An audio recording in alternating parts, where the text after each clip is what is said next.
ಪ್ರಿಯ ವೀಕ್ಷಕರೇ, ಪಹಲ್ಗಾಮ್ನಲ್ಲಿ ಭಯೋತ್ಪಾದಕರು ನಡೆಸಿದ 76 ಜನರ ಹತ್ಯೆಗೆ ಪ್ರತಿಕಾರವಾಗಿ ಭಾರತೀಯ ಸಶಸ್ತ್ರ ಪಡೆಗಳು ಕಾರ್ಯಾಚರಣೆ ನಡೆಸಿವೆ. ಇಂದು ಮುಂಜಾನೆ ಪಾಕಿಸ್ತಾನ ಮತ್ತು ಪಾಕಿಸ್ತಾನ ಆಕ್ರಮಿತ ಕಾಶ್ಮೀರದಲ್ಲಿನ ಬಹವಲ್ಪುರ್, ಮುರಿದ್ಕೆ, ಗುಲ್ಪುರ್, ಬಿಂಬರ್, ಚಕ್ ಆಮ್ರು, ಬಾಗ್ಕೋಟ್ಲೆ, ಸಿಯಾಲೈಟ್ ಮತ್ತು ಮುಜಾಫರ್ಬಾದ್ನ 9 ಅಡಗು ಧಾಣಗಳ ಮೇಲೆ ಆಪರೇಷನ್ ಸಿಂಧೂರ್ ಹೆಸರಿನಲ್ಲಿ ಭಾರತ ವೈಮಾನಿಕ ದಾಳಿ ನಡೆಸುವ ಮೂಲಕ ತಕ್ಕ ಉತ್ತರ ಕೊಟ್ಟಿದೆ. ಈ ಕುರಿತು ಸುದ್ದಿ ಮಾಧ್ಯಮಗಳಿಗೆ ಮಾಹಿತಿ ನೀಡಿರುವ ಭಾರತೀಯ ಸೇನೆಯ ಮಹಿಳಾ ಅಧಿಕಾರಿಗಳಾದ colonel Sofiya Qureshi, wing commander Vyomika Singh, ಸುಮಾರು 100 ಮಂದಿ ಉಗ್ರರು ಈ ದಾಳಿಗಳಲ್ಲಿ ಸತ್ತಿರಬಹುದು ಎಂದು ಹೇಳಿದ್ದಾರೆ. ಅತ್ತ ಪಾಕಿಸ್ತಾನದ ಪ್ರಧಾನಿ ಶಹಬಾಜ್ ಶರೀಫ್ ಈ ದಾಳಿಗಳಲ್ಲಿ ಸತ್ತಿರುವುದು ಸಾಮಾನ್ಯ ಜನರು ಎಂದು ಹೇಳಿದ್ದಾರೆ. ಪಾಕಿಸ್ತಾನವು ಭಾರತದ ಮೇಲೆ ಇಂತಹದ್ದೇ ಸೇನಾ ದಾಳಿ ನಡೆಸುತ್ತದೆ ಎಂಬ ಸಂದೇಶವನ್ನ ಅವರು ನೀಡಿದ್ದಾರೆ. ಈ ಮೂಲಕ ಭಾರತ ಹಾಗೂ ಪಾಕಿಸ್ತಾನದ ನಡುವಿನ ಕದನಕ್ಕೆ ರಣ ಕಹಳೆ ಊದಿದಂತೆ ಆಗಿದೆ. ಪ್ರಿಯ ವೀಕ್ಷಕರೇ, ಈಗ ಒಂದು ವೇಳೆ ಎರಡು ದೇಶಗಳ ನಡುವೆ ಪೂರ್ಣ ಪ್ರಮಾಣದ ಯುದ್ಧವೇ ನಡೆದರೆ ಏನಾಗಬಹುದು? ಯಾರು ಹೆಚ್ಚು ಗೆಲ್ಲಬಹುದು? ಯಾರ ಸೈನಿಕ ಸಾಮರ್ಥ್ಯ ಹೆಚ್ಚು, ಯಾರದ್ದು ಕಡಿಮೆ? ಎರಡು ರಾಷ್ಟ್ರಗಳ ಬಲಾಬಲ ಎಷ್ಟು? ಉಭಯ ರಾಷ್ಟ್ರಗಳ ಬತ್ತಳಿಕೆಯಲ್ಲಿ ಎಷ್ಟು ಅಸ್ತ್ರಗಳಿವೆ? ಈ ಎಲ್ಲ ವಿಷಯಗಳ ಕುರಿತು ಕೊಂಚ ಗಮನ ಹರಿಸೋಣ. ಇನ್ನು ಸೇನಾಪಡೆಯ ಬಲಾಬಲ ನೋಡೋದಾದ್ರೆ ಭಾರತವೇ ಪಾಕಿಸ್ತಾನಕ್ಕಿಂತ ಹೆಚ್ಚು ಪ್ರಾಬಲ್ಯ ಹೊಂದಿದ್ದು, ಭಾರತೀಯ ಸೇನೆಯಲ್ಲಿ 14,50,000 ಸೇನಾ ಸಿಬ್ಬಂದಿಗಳು ಹಾಗೂ 11,50,000 ರಿಸರ್ವ್ ಫೋರ್ಸ್, 25 ಲಕ್ಷಕ್ಕೂ ಹೆಚ್ಚು ಅರೆ ಸೇನಾ ಪಡೆಯ ಸಿಬ್ಬಂದಿಯನ್ನ ಭಾರತ ಹೊಂದಿದೆ. ಆದರೆ ಪಾಕಿಸ್ತಾನ 6,54,000 ಸೇನಾ ಸಿಬ್ಬಂದಿ, 5,50,000 ರಿಸರ್ವ್ ಫೋರ್ಸ್, ಕೇವಲ 5 ಲಕ್ಷ ಅರೆ ಸೇನಾ ಪಡೆಯ ಸಿಬ್ಬಂದಿಯನ್ನ ಹೊಂದಿದೆ. ಇನ್ನು ವಾಯುಪಡೆಯ ಸಾಮರ್ಥ್ಯದಲ್ಲೂ ಭಾರತ ಪಾಕಿಸ್ತಾನಕ್ಕಿಂತ ಸಾಕಷ್ಟು ಶಕ್ತಿಶಾಲಿಯಾಗಿದೆ. ಭಾರತದ ಬಳಿ 2,229 ಸೇನಾ ವಿಮಾನಗಳು, 513 ಯುದ್ಧ ವಿಮಾನ, 130 ಅಟ್ಯಾಕ್ ಏರ್ಕ್ರಾಫ್ಟ್, 899 ಹೆಲಿಕಾಪ್ಟರ್ಗಳು ಹಾಗೂ 80 ದಾಳಿ ಹೆಲಿಕಾಪ್ಟರ್ಗಳನ್ನು ಭಾರತ ಹೊಂದಿದೆ. ಆದರೆ ಪಾಕಿಸ್ತಾನ 1,399 ಸೇನಾ ವಿಮಾನಗಳು, 328 ಯುದ್ಧ ವಿಮಾನಗಳು, 90 ದಾಳಿ ವಿಮಾನಗಳು, 373 ಸೇನಾ ಹೆಲಿಕಾಪ್ಟರ್ಗಳು ಹಾಗೂ 57 ದಾಳಿ ಹೆಲಿಕಾಪ್ಟರ್ಗಳನ್ನು ಹೊಂದಿದೆ. ಅಲ್ಲದೆ ಭಾರತ Rafale, Mirage 2000, MiG-29, Sukhoi, Su-30 MKI ಯುದ್ಧ ವಿಮಾನಗಳು ವಾಯುಸೇನೆಯ ಶಕ್ತಿಯನ್ನ ಹೆಚ್ಚಿಸಿವೆ. ಇದರ ಜೊತೆ BrahMos supersonic cruise missile, Rudram ವಿಕಿರಣ ವಿರೋಧಿ ಕ್ಷಿಪಣಿ, Astra air to air missile, Nirbhay subsonic cruise ಕ್ಷಿಪಣಿ, Akash surface to air missile ಸೇರಿ ಹಲವು ಮಿಸೈಲ್ಗಳನ್ನ ಭಾರತ ಹೊಂದಿದೆ. ಇನ್ನು ಲ್ಯಾಂಡ್ ಪವರ್ ಭಾರತ ಹಾಗೂ ಪಾಕಿಸ್ತಾನದ ನಡುವೆ ಸಮಬಲದಿಂದ ಕೂಡಿದೆ. 4,201 ಟ್ಯಾಂಕರ್, 1,48,000 ಶಸ್ತ್ರ ಸಜ್ಜಿತ ವಾಹನಗಳನ್ನು ಭಾರತ ಹೊಂದಿದೆ. ಆದರೆ ಪಾಕಿಸ್ತಾನ 2,627 ಟ್ಯಾಂಕ್ಗಳು, 17,516 ಶಸ್ತ್ರಸಜ್ಜಿತ ವಾಹನಗಳನ್ನು ಹೊಂದಿದೆ. ಆದರೆ ಸ್ವಯಂ ಚಾಲಿತ ಪಿರಂಗಿಗಳ ಸಂಖ್ಯೆಯಲ್ಲಿ ಪಾಕಿಸ್ತಾನ ಮುಂದಿದ್ದು 662 ಯೂನಿಟ್ಗಳನ್ನು ಹೊಂದಿದೆ. ಇತ್ತ ಭಾರತದ ಬಳಿ ಕೇವಲ 100 ಸ್ವಯಂ ಚಾಲಿತ ಪಿರಂಗಿಗಳು ಇವೆ.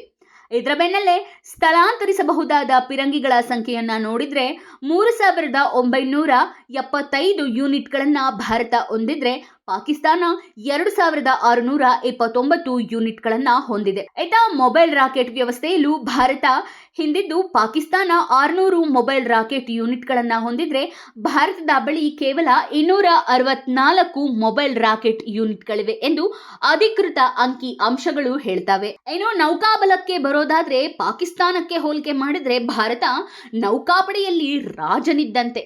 ಯಾಕಂದ್ರೆ ಭಾರತ ಬಂಗಾಳ ಕೊಲ್ಲಿ, ಅರಬ್ಬಿ ಸಮುದ್ರ ಹಾಗೂ ಹಿಂದೂ ಮಹಾಸಾಗರದಲ್ಲಿ ತನ್ನ ಪ್ರಾಬಲ್ಯ ಹೊಂದಿದೆ. ಭಾರತದ ಬಳಿ 293 ಸೇನಾ ನೌಕೆಗಳಿದ್ದು ಪಾಕಿಸ್ತಾನದ ಬಳಿ ಕೇವಲ 121 ಸೇನಾ ನೌಕೆಗಳಿವೆ. ಭಾರತವು 2 ವಿಮಾನವಾಹಕ ನೌಕೆಗಳನ್ನು ಹೊಂದಿದ್ರೆ ಪಾಕಿಸ್ತಾನದ ಬಳಿ ಯಾವುದೇ ವಿಮಾನವಾಹಕ ನೌಕೆಗಳಿಲ್ಲ. ಇದರ ಜೊತೆ ಭಾರತ 18 ಸಬ್ಮೆರಿನ್ಗಳನ್ನು ಹೊಂದಿದ್ರೆ ಪಾಕಿಸ್ತಾನ 8 ಸಬ್ಮೆರಿನ್ಗಳನ್ನ ಮಾತ್ರ ಹೊಂದಿದೆ. ಆಯ್ತಾ, ಭಾರತ 13 ಡೆಸ್ಟ್ರಾಯರ್ಗಳನ್ನ ಹೊಂದಿದ್ರೆ ಪಾಕಿಸ್ತಾನದ ಬಳಿ ಯಾವುದೇ ಡೆಸ್ಟ್ರಾಯರ್ಗಳು ಇಲ್ಲ. ಭಾರತದ ನೌಕಾಪಡೆಯು 14 ಯುದ್ಧ ನೌಕೆಗಳು, 18 ಕಾರ್ವೆಟ್ಗಳು ಮತ್ತು 135 ಗಸ್ತು ಹಡಗುಗಳನ್ನು ಸಹ ಒಳಗೊಂಡಿದೆ. ಇದಲ್ಲದೆ ಭಾರತದ ಬಳಿಯಲ್ಲಿ ಇರುವ ನೌಕಾಪಡೆಯ ಶಸ್ತ್ರಾಸ್ತ್ರಗಳು ಸಾಕಷ್ಟು ಆಧುನಿಕ ತಂತ್ರಜ್ಞಾನದಿಂದ ಕೂಡಿವೆ. ಇತ್ತೀಚೆಗೆ ಲೇಸರ್ ಅಸ್ತ್ರವನ್ನು ಕೂಡ ಭಾರತ ಯಶಸ್ವಿಯಾಗಿ ಪರೀಕ್ಷಿಸಿದೆ. ಇದಲ್ಲದೆ ಐಎನ್ಎಸ್ ವಿಕ್ರಮಾದಿತ್ಯ ಹಾಗೂ ಐಎನ್ಎಸ್ ವಿಕ್ರಾಂತ್ ಭಾರತದ ನೌಕಾಪಡೆಗೆ ಹೆಚ್ಚಿನ ಬಲವನ್ನ ನೀಡಿವೆ. ಪೃಥ್ವಿ ಏರ್ ಡಿಫೆನ್ಸ್ ಮತ್ತು ಅಡ್ವಾನ್ಸ್ಡ್ ಏರ್ ಡಿಫೆನ್ಸ್ಗಳು ಶತ್ರುಗಳ ಕ್ಷಿಪಣಿಯನ್ನ ಹೊಡೆದುರುಳಿಸುವ ಸಾಮರ್ಥ್ಯ ಹೊಂದಿದೆ. ಬಹುಮುಖ್ಯವಾಗಿ 6000 ಟನ್ ಪರಮಾಣು ಸಾಮರ್ಥ್ಯದ ಬ್ಯಾಲಿಸ್ಟಿಕ್ ಕ್ಷಿಪಣಿ ಸಬ್ಮೆರಿನ್ ಐಎನ್ಎಸ್ ಅರಿಹಂತ್ ಭಾರತದಲ್ಲಿ ಇರುವುದು ಪಾಕಿಸ್ತಾನದ ಪಾಲಿಗೆ ಬಿಸಿ ಕೆಂಡದಂತಾಗಿದೆ. ಭಾರತದ ಸೈನ್ಯ ಬಲ 3 ಪಡೆಗಳಲ್ಲಿ ಅಧಿಕವಾಗಿ ಇದೆ. ಆದರೆ ಭಾರತಕ್ಕೆ ಹೋಲಿಸಿದ್ರೆ ಪಾಕಿಸ್ತಾನ ಅಣ್ವಸ್ತ್ರದ ವಿಚಾರದಲ್ಲಿ ಸಾಕಷ್ಟು ಮುಂದಿದೆ. 2 ಡಜನ್ಗೂ ಹೆಚ್ಚು ಪರಮಾಣು ಬಾಂಬ್ಗಳನ್ನ ಪಾಕಿಸ್ತಾನ ಹೊಂದಿದೆ. ಭಾರತ ಸರಿಸುಮಾರು 160 ಅಣುಬಾಂಬ್ ಹೊಂದಿದ್ರೆ ಪಾಕಿಸ್ತಾನ 165 ನ್ಯೂಕ್ಲಿಯರ್ ವಾರ್ಹೆಡ್ಗಳನ್ನ ಹೊಂದಿದೆ ಎಂಬ ಮಾಹಿತಿ ಇದೆ. ಪಾಕಿಸ್ತಾನವು ಗಜ್ನವಿ ಮತ್ತು ಶಾಹೀನ್ 1, ಶಾಹೀನ್ 2 ಮತ್ತು ಶಾಹೀನ್ 3 ಎಂಬ ಅಣ್ವಸ್ತ್ರ ಕ್ಷಿಪಣಿಗಳನ್ನ ಹೊಂದಿದೆ. ಆದರೆ ಭಾರತವು ಅಗ್ನಿ 1ರಿಂದ ಅಗ್ನಿ 5ರವರೆಗೆ ಅಣ್ವಸ್ತ್ರ ಕ್ಷಿಪಣಿಗಳನ್ನ ಭಾರತದಲ್ಲಿಯೇ ಅಭಿವೃದ್ಧಿಪಡಿಸಿದ್ದು ಇವೆಲ್ಲ ಖಂಡಾಂತರ ಕ್ಷಿಪಣಿಗಳಾಗಿವೆ. ಅದರಲ್ಲೂ ಇವು 8000 ಕಿಲೋಮೀಟರ್ಗಳವರೆಗೆ ಗರಿಷ್ಠ ವ್ಯಾಪ್ತಿಯನ್ನ ತಲುಪಬಲ್ಲವಾಗಿವೆ. ಆದರೆ ಭಾರತದ ಕ್ಷಿಪಣಿಗಳಿಗೆ ಹೋಲಿಸಿದ್ರೆ ಪಾಕಿಸ್ತಾನದ ಕ್ಷಿಪಣಿಗಳು ಹೆಚ್ಚು ದೂರ ಕ್ರಮಿಸುವುದಿಲ್ಲ. ಭಾರತಕ್ಕೆ ಹೋಲಿಕೆ ಮಾಡಿದ್ರೆ ಪಾಕಿಸ್ತಾನ ಶಸ್ತ್ರಾಸ್ತ್ರಗಳ ವಿಚಾರದಲ್ಲಿ ಕೊಂಚ ಹಿಂದಿದೆ. ಆದರೆ ಪಾಕಿಸ್ತಾನ ಚೀನಾದ ಪರಮಾಪ್ತ ರಾಷ್ಟ್ರ ಆಗಿರುವುದರಿಂದ ಪಾಕಿಸ್ತಾನಕ್ಕೆ ಚೀನಾದ ಬೆಂಬಲ ದೊರೆಯಲಿದೆ. ಯುದ್ಧದಲ್ಲಿ ಬಹಳ ಮಹತ್ವದ್ದಾಗಿರುವ ಏರ್ಕ್ರಾಫ್ಟ್, ಮಿಸೈಲ್, ಡ್ರೋನ್ಗಳನ್ನ ಪಾಕಿಸ್ತಾನಕ್ಕೆ ಚೀನಾ ಸರಬರಾಜು ಮಾಡ್ತಿದೆ. ಕೆಲವು ಶಸ್ತ್ರಾಸ್ತ್ರಗಳು ಚೀನಾ ಸಹಯೋಗದಲ್ಲಿ ಪಾಕಿಸ್ತಾನದಲ್ಲೂ ತಯಾರಾಗುತ್ತಿವೆ. ಹೀಗಾಗಿ ಕಡಿಮೆ ಬಜೆಟ್ನಲ್ಲೂ ಪಾಕಿಸ್ತಾನ ಸಾಕಷ್ಟು ಯುದ್ಧ ಶಸ್ತ್ರಾಸ್ತ್ರಗಳನ್ನ ಸಜ್ಜುಗೊಳಿಸಿದೆ. ಪಹಲ್ಗಾಮ್ನಲ್ಲಿ ನಡೆದ ದಾಳಿಯ ಹಿನ್ನೆಲೆಯಲ್ಲಿ ಇಂದು ಭಾರತಕ್ಕೆ ಪಾಕಿಸ್ತಾನದ ಮೇಲೆ ದಾಳಿ ನಡೆಸಲು ಕಾರಣ ಇದೆ. ಆದರೆ ಯುದ್ಧ ಮುಂದುವರೆದಂತೆ ಪರಿಸ್ಥಿತಿಗಳು ಬದಲಾಗುತ್ತವೆ. ಈ ಯುದ್ಧ ಕೇವಲ ಭಾರತ ಪಾಕಿಸ್ತಾನ ಯುದ್ಧವಾಗಿ ಉಳಿದ್ರೆ ಭಾರತವೇ 100ಕ್ಕೆ 100ರಷ್ಟು ವಿಜಯಶಾಲಿ ಎಂಬುದರಲ್ಲಿ ಯಾವುದೇ ಅನುಮಾನ ಇಲ್ಲ. ಆದರೆ ಯಾವುದಾದರೊಂದು ರೂಪದಲ್ಲಿ ಚೀನಾದ ಪ್ರವೇಶವಾದರೆ ಭಾರತ ಹೆಚ್ಚಿನ ಸವಾಲುಗಳನ್ನು ಎದುರಿಸಬೇಕಾಗ್ತದೆ. ಆಗ ಭಾರತದ ಬೆಂಬಲಕ್ಕೆ ಚೀನಾ ವಿರೋಧಿ ರಾಷ್ಟ್ರಗಳು ಬರಬಹುದು. ಎಲ್ಲವೂ ಕೆಲವೇ ದಿನಗಳಲ್ಲಿ ಸ್ಪಷ್ಟವಾಗಲಿದೆ. ಕಾದು ನೋಡೋಣ.